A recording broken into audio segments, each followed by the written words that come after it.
Hello, and welcome to our presentation, Lead, Follow, or Collaborate, Teachers' Roles in the Shifting Paradigm of Language Education. Education, by nature, has always been a competition between order and chaos.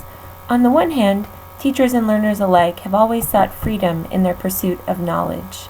On the other hand, structure is needed to set goals, make plans, and assess progress. Teachers, in particular, are becoming more aware of the challenges that arise with increasing autonomy, while at the same time having to learn how to cope with growing institutional constraints. This brings us to the aim of our paper, which is to look deeply into how increased autonomy is shaping the new paradigm of language education by elaborating the framework of teacher autonomy, relating teacher autonomy to institutional structure in teacher development, and relating teacher autonomy to institutional structure in materials development. First, let's consider the true nature of teacher autonomy. Recent studies tend to focus on teacher autonomy as either the development of learner autonomy in the classroom, assuming that teachers develop autonomy in the same way that their students do, or as the struggle that teachers face in exercising control over professional development, curriculum, and decision-making processes in the classroom. Like learner autonomy, teacher autonomy is usually described as a capacity or freedom, a physical condition, or an intention or desire related to the individual thought and expression. Also, like learner autonomy, it is believed to be socially mediated and thus placed within a neo-Vygotskian framework. In order to fully grasp the concept of teacher autonomy, it is worthwhile to consider the related and equally complex phenomena of identity and agency. While there have not been many studies which explicitly link all three terms, a few salient points can be generalized from those that do. First of all, teacher agency, which is thought to possibly shape teacher identity, is a sociocultural phenomenon based on an individual's decisions and actions and can be enacted with the intention of either supporting institutional structures or opposing them.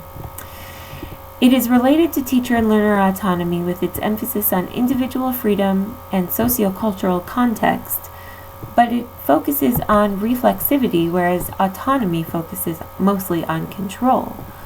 Agency theorists also tend to analyze teacher perspective rather than autonomy theorists, who often base their claims on static conditions.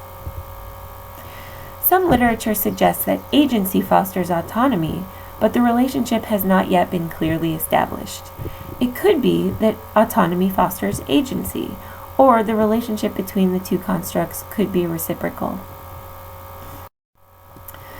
Though the research is limited, it has been suggested that a happy medium can be established between teacher autonomy and top-down coordination.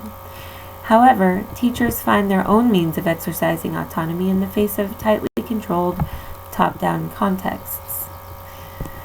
The nature in which teachers find ways to develop identity and exercise agency will be explored in greater detail in the next section on teacher development.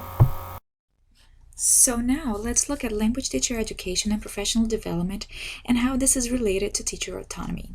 Given the host of innovations that have taken over our field since the 1980s, methodological, pedagogical, technological, etc., it not only becomes necessary that teachers are prepared to teach, meaning that they are educated to teach, but that they are also provided with ongoing development opportunities. Among those many innovations, the way teacher education is perceived has also changed substantially, and what once was considered sufficient professional preparation is not enough anymore. Much of this change has to do with increasing teacher autonomy and with a shift from administrator-designed to teacher-led professional development. So teachers now are more in control of their own professional development, and they have this increased capacity for self-directed teacher learning. They decide what they need to work on based on their needs and concerns they have related to the classroom environment, and they also have more freedom to make decisions concerning what is taught and how it is taught. This idea is supported by Crandall and Miller, who argue that just as effective language lessons address the needs of learners, professional development for language teachers should be relevant to their particular needs. Since all teachers have unique attributes and areas of need related to their teaching practice, be they novice or experienced teachers, it is important that departments and LPDs do not overlook those different needs and be mindful of what stages their instructors are at in order to provide opportunities for development accordingly. But for that to happen successfully, the instructors themselves need to be aware of who they are as professionals, their identity, and what areas they would like to investigate prior to seeking opportunities for learning. Some theories have suggested that teachers go through a developmental process of shifting focus on self and survival to awareness of learners' needs and large curricular matters, which means that novice teachers, for example, may want to focus their professional development on more urgent classroom matters such as, I'm a native speaker of that target language, what can I do for my students to understand me better? And two, thinking about course design and the interlinking of thematic units. A framework of exploratory practice focused on critical reflection can help teachers explore their prior beliefs and assumptions about learning and teaching, for example. So, keeping in mind this increased teaching autonomy and awareness, we decided to explore the answers to three questions. What are some characteristics of current effective professional development for language teachers at all stages in their careers? What are some ways language teachers can continue to learn both on their own and as part of a professional learning community? And how can advances in technology help foster such development? Three major approaches to continued professional development were identified by Wallace in 1991. Number one, a craft or apprenticeship model in which novice or less experienced teachers learn from those with more experience. And here we see the importance of collaboration through opportunities for mentoring, peer coaching, team teaching, etc. Because for being autonomous does not mean working alone. The second one would be an applied science or theory to practice model in which teachers learn from research and explanations from experts and then apply what they have learned to their own context. Here, opportunities for professional development would then include reading journals, publishing, conducting action research, meaning keeping up to date with the field. And three, a reflective approach in which teachers analyze or research, reflect on, and adapt their own practice. An example here would be teacher autobiography narrative inquiries, which have been recognized as a powerful means for reflection and knowledge building. Teacher learning and professional development occur in many different ways, and the increased use of Web 2.0 tools such as social networks, wikis, blogs, online educational resources, online discussion groups, webinars, etc., has only expanded the options available to stay current in the field and continue learning as a language teacher. All these tools facilitate a more meaningful interaction with colleagues and with recognized experts from around the world. Not only that, the more teachers are familiar with these tools for their own professional development, the more likely they are to integrate these new technologies into their own classroom. Finally, it is important to remember that the most effective professional learning is job embedded and sustained over time, that is, immediately applicable to one's teaching practice. It also seems to be the case that more autonomy correlates with increased motivation and better professional development because it makes the process more meaningful to the teacher. At the same time, it also allows teachers to cultivate their professional identities and develop agency within their programs, which is the topic we will discuss next. How teacher autonomy has influenced their participation within their programs, particularly related to their role in textbook selection and materials development. And in the following part of this presentation, we'll discuss the textbook selection and materials development within the context of foreign language programs and its relation to teacher education, professional development, and teacher autonomy. Textbooks and ancillary materials are important components of foreign language programs. Teachers everywhere around the world rely on textbooks, workbooks, reference materials, and other kinds of material sources of linguistic input, explanations of language, and opportunities for students to practice new and previously learned language. Although the literature is lacking in evaluating and selecting textbooks, especially for college-level language programs, textbooks are referred as complete curricular and instructional roadmaps, and they are believed to provide program goals, course objectives, content, and sequence. However, it should be the other way around. That is, institutional goals, program objectives, student learning outcomes, and course objectives should be constructed in alignment, and then textbooks and ancillary materials that match these goals, objectives, and learning outcomes should be selected or created. Allen 2008 focuses on the importance of good mapping of textbook materials, which can be helpful in targeting instructional objectives. She states that this can be very helpful for teachers to better utilize their time in developing only the materials that are not actually provided by the textbook or its ancillary materials. Although this would definitely benefit the teachers and their students in return, the starting point should be the unification around the same SLOs, that is, student learning outcomes. Once teachers have the same understanding of the SLOs of the course that they are teaching in certain institutes, they can better focus on materials and possible needs for adapting them. However, we doubt how far teachers are trained and autonomous in terms of materials development and adaptation. We believe that it would be more sustainable to make material adaptation a part of pre-service teacher education and even a part of continuous professional development of language teachers, so as to increase teachers' autonomy in decision making in terms of textbook selection, use, and materials development according to SLOs. Yet, this is a multifaceted process that requires adaptation of proper pedagogical approaches, teaching philosophy that can help to meet the requirements of the mission statement, integration of technology in educational settings, and even the awareness of language literature dichotomy that prevails in language programs.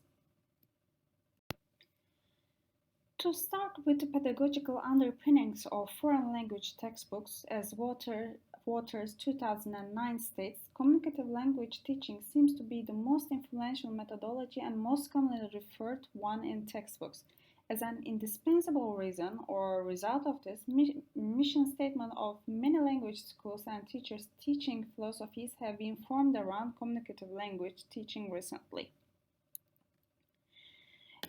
However, communicative purposes of these classes cannot go beyond memorization of the language regardless of the critical analysis of the context. Pennycook refers to this superficial use of content in language classrooms as empty bubble of communicative language class. And Kern also states students can neither be creative in use of the target language changing from one context to another, nor they can understand how language, culture, and communication are interrelated. Hence, it can be said that such use of materials underestimates the cultural, linguistic, and communicative knowledge and experience of local teachers and learners in the classroom. So as to overcome the so-called communicative content of language course materials, a shift is projected in the literature towards the use of multiliteracy as pedagogy and its implication both in classroom practices and course materials, which should also change the direction of teacher education and professional development content and practices. And within the framework of multiliteracy pedagogy, learning is considered to be a meaning design, that is, a dynamic process of discovering form meaning connection through the acts of interpreting and creating written, oral, visual, audiovisual, and digital text referring to our cultural knowledge and experiences, that is, the transformation of knowledge. Passani et al. Adds that it's up to the instructor to find ways to tap into the background knowledge to help learners to see where there may be mismatches between their experiences and characteristics of the target culture and to identify the kinds of cultural knowledge learners must have to interpret the text effectively. Therefore, it can be said that the pedagogy of multiliteracies can give teachers autonomy for choosing materials or developing them in order to help learners to improve in the meaning design process in language classrooms that will also transform the surface level functional use of target language to a deeper level analysis and use of language framed by sociocultural dimensions. Apart from the pedagogical underpinnings of foreign language textbooks, the fast-paced advances in technology and their influence on materials development in addition to textbooks should also be considered. Law 2014 mentions a recent shift from computer-assisted language learning to Web 2, which is a shift from interaction with a computer to interaction with people through computers. This new role of CALL, that is computer-assisted language learning, opened the doors for open educational resources, completely or partially as alternatives to textbooks that can be adapted and utilized collaboratively as language materials according to the local needs of the learners and teachers. Through open educational resources, teachers can cater for the local needs of their contexts that textbooks and other traditional use of CALL as a tool such as PowerPoint or videos fail to do so. And these teachers can actively and collaboratively participate in the materials development process, which can empower teachers and improve their autonomy in similar practices. At this point, professional development sessions are required in order to train teachers for any new applications in materials development as technology improves so fast so that they need to be adapted to these changes. To sum up, while in the past teacher development merely involved the transfer of institutional ideologies, methodologies, policies, and materials to the teacher, who played the role of passive transmitter of knowledge, nowadays teachers are becoming more active participants in the programs. With this recent trend, teachers and administrators are now looking for more holistic ways to meet the needs of their students and adapt to the constant changes in their professional environments.